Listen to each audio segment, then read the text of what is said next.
Salut les amis, c'est Rocky. Tu as rencontré mes amis Charlie et Oscar, non? Sinon, je te conseille de jeter un œil à l'histoire de Charlie, parce qu'il a déjà traversé cette épreuve. Ça nous est arrivé à tous en réalité. C'est justement pour ça qu'on vit dans la rue. Bref, on est tous les trois les meilleurs amis, Charlie, Oscar et moi. En fait, Charlie ne vit plus avec nous depuis qu'il a trouvé un nouveau maître. Il a vraiment de la chance. Mais comme je l'ai dit, nous sommes amis, donc Oscar et moi ne pouvons qu'être heureux pour notre pote. Et nous espérons que son nouvel ami le traitera mieux que cette Jenny dont il nous a parlé. En parlant des Jenny, il se trouve que j'en connais quelques-unes moi aussi. Quand j'ai rencontré Charlie dans cette ruelle, je lui ai parlé de mes premiers propriétaires. C'était un jeune couple et ils m'avaient acheté dans une animalerie quand je n'étais qu'un chiot. Tout s'est bien passé la première année. Beaucoup de temps de jeu et des jouets à gogo. Mais les choses se sont vite dégradées. Sarah et Dan ont cessé de m'accorder autant d'attention. Ils étaient toujours au téléphone et ils semblaient contrariés et stressés la plupart du temps. Je ne me souviens pas de grand-chose comme j'étais encore très jeune, mais je n'oublierai jamais le jour où ils sont montés dans ce gros camion avec toutes ces boîtes et ils ont pris la route. Je ne sais pas combien de temps je suis resté assis sur ce porche en attendant qu'ils reviennent. Une petite vieille dame est passée par hasard devant notre maison. Elle m'a vu et m'a dit « Hé, petit gars, qu'est-ce que tu fais là, assis tout seul? Tes propriétaires t'ont enfermé dehors ?» Mais après avoir jeté un coup d'œil par les fenêtres, elle m'a regardé et m'a dit « Oh, pauvre petite chose, ils t'ont abandonné, n'est-ce pas ?» Je l'ai regardée, un peu perdue. C'est alors qu'elle a mis sa main sous mon menton et m'a dit « C'est bon, tu peux venir vivre avec Ola Eileen. Qu'est-ce que t'en penses? Viens, je vais te préparer quelque chose de bon à manger. » Au début, j'ai hésité à partir. Je ne voulais pas que Sarah et Dan s'inquiètent pour moi à leur retour. Mais j'avais faim aussi, alors je suis allé avec la gentille dame. Et crois-moi, je suis content de l'avoir fait. Je me sentais comme à la maison avec elle, et on faisait tout ensemble. Tous les matins, je la réveillais et on prenait le petit déjeuner dans sa petite cuisine douillette, pendant qu'elle regardait les humains à la télé parler du soleil, du vent et de la pluie. Ensuite, elle me mettait ma laisse et on faisait le tour du pâté de maison. On passait devant mon ancienne maison à chaque fois et je n'ai jamais vu Sarah et Dan. Une autre famille a emménagé peu de temps après le départ de la mienne. J'ai compris à ce moment-là qu'ils ne reviendraient jamais. Mais j'étais très heureux avec Ola Eileen. Quand il faisait beau, elle m'emmenait au parc canin et me laissait courir sans ma laisse.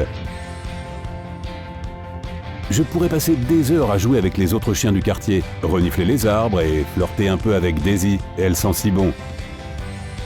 Le soir, on s'asseyait sur le canapé et on regardait la télé ensemble. Rien de mieux que d'être blotti contre ton humain préféré pendant qu'il te frotte le dos et le ventre. Puis un jour, quand les feuilles étaient oranges et le ciel gris, je me suis réveillé et j'ai commencé à taquiner Ola Eileen, comme je le faisais chaque matin. « Allez, c'est l'heure du petit déjeuner. Il est temps que les gens à la télé parlent de la pluie et des nuages. » Seulement, cette fois, elle ne s'est pas réveillée. J'ai attendu et attendu, puis j'ai commencé à aboyer pour qu'elle ouvre les yeux et qu'on aille à la cuisine comme on avait fait tellement de fois. Notre voisin Chris a dû m'entendre parce qu'il est entré peu de temps après. Eileen lui avait donné un double des clés en cas d'urgence. Et ce jour-là, c'était une urgence. Les gens dans le grand camion blanc ont emmené ma douce Eileen. Je savais ce qui s'était passé, je pouvais le sentir. Chris est venu me nourrir et me promener le lendemain. Puis la fille d'Eileen, Karen, et son mari Sam sont venus quelques jours plus tard. Ils ne m'aimaient pas beaucoup, ils m'appelaient toujours par des noms méchants comme Sac à puce et Cabot. Alors je préférais garder mes distances avec eux. Ils n'arrêtaient pas de venir et parfois ils étaient avec des étrangers. Ils se promenaient dans chaque pièce de la maison. Et puis un jour, quand ils sont venus, Karen a été gentille avec moi. Elle a dit « Allez mon garçon, tu vas aller au parc canin ?» Eileen me manquait encore, mais je voulais aussi sortir de la maison et peut-être voir mes amis au parc. Une fois là-bas, Karen m'a lâché et je suis allé renifler un peu partout. Mais au bout d'un moment, le cœur n'y était plus. Alors je suis allé la chercher. Seulement, elle était partie. J'ai toujours su que Karen ne m'aimait pas, mais m'avait-elle vraiment abandonné? Je me suis vite dit que c'était bien le cas. Sans Aileen pour rentrer, je suis parti tout seul. Peu de temps après, j'ai rencontré Oscar. On s'est bien entendu tout de suite. On allait chercher de la nourriture derrière les restaurants et dans différentes ruelles. Et c'est dans l'un de nos endroits habituels qu'on croisait Charlie. Il avait été jeté dehors, alors Oscar et moi lui avons montré les ruses. On est devenus une équipe tous les trois. Comme Charlie te l'a dit, on cherchait à manger, on se cachait des gens méchants et on se tenait chaud pendant les nuits froides. Puis quand Charlie a trouvé Allison, il n'y avait plus qu'Oscar et moi. Et on aimait bien les jeunes couples assis dans les parcs. Il suffit de pencher la tête pour qu'ils te disent « Oh !» et t'achètent un petit encas ou partagent le leur. Certaines personnes sont assez méchantes, ou peut-être qu'elles ont simplement peur des chiens errants parce qu'elles pensent que nous sommes dangereux ou malades.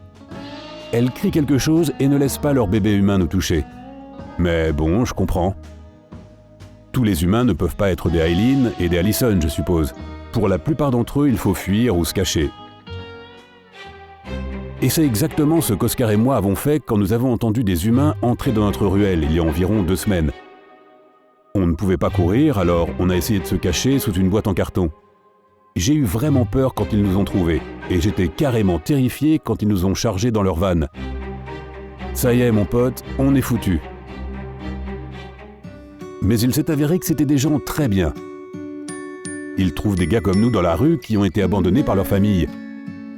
Ils nous ont emmenés dans un refuge où ils nous ont donné à manger et nous ont appris des trucs vraiment cool. J'ai vite appris qu'on s'entraînait pour devenir des chiens de thérapie. Tu sais, pour les humains qui ont des besoins spéciaux. Qu'ils se remettent d'une tragédie ou bien d'un traumatisme. Qu'ils soient tristes, seuls ou nerveux, ils ont besoin d'un bon chien pour les aider à s'adapter.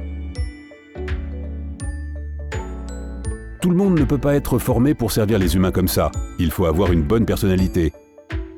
Mais je pense que les gens du refuge ont remarqué qu'Oscar et moi avions eu des familles avant, et nous sommes amicaux et calmes, alors ils nous ont choisis. L'entraînement n'est pas facile et il faut beaucoup apprendre avant de devenir un chien de thérapie.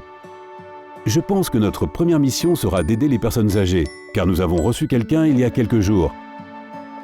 C'était une gentille grand-mère, tout comme Aileen, et elle a passé du temps avec nous. Elle nous a même apporté des friandises. Je sais que je ne la reverrai plus, mais je suis heureux de pouvoir aider les gens comme elle. Bien sûr, les humains peuvent être cruels, j'en ai fait les frais. Mais ils peuvent aussi être doux et gentils. Peu importe ce qui m'est arrivé, je crois toujours en eux. Et toi, tu adopterais un chien errant? Dis-nous tout dans les commentaires. Si tu as appris quelque chose de nouveau aujourd'hui, alors like cette vidéo et partage-la avec un ami. Mais ne t'en va pas tout de suite. Nous avons plus de 2000 vidéos sympas pour toi. Tout ce que tu as à faire, c'est de choisir la vidéo à gauche ou à droite, de cliquer dessus et de profiter. Reste du côté sympa de la vie.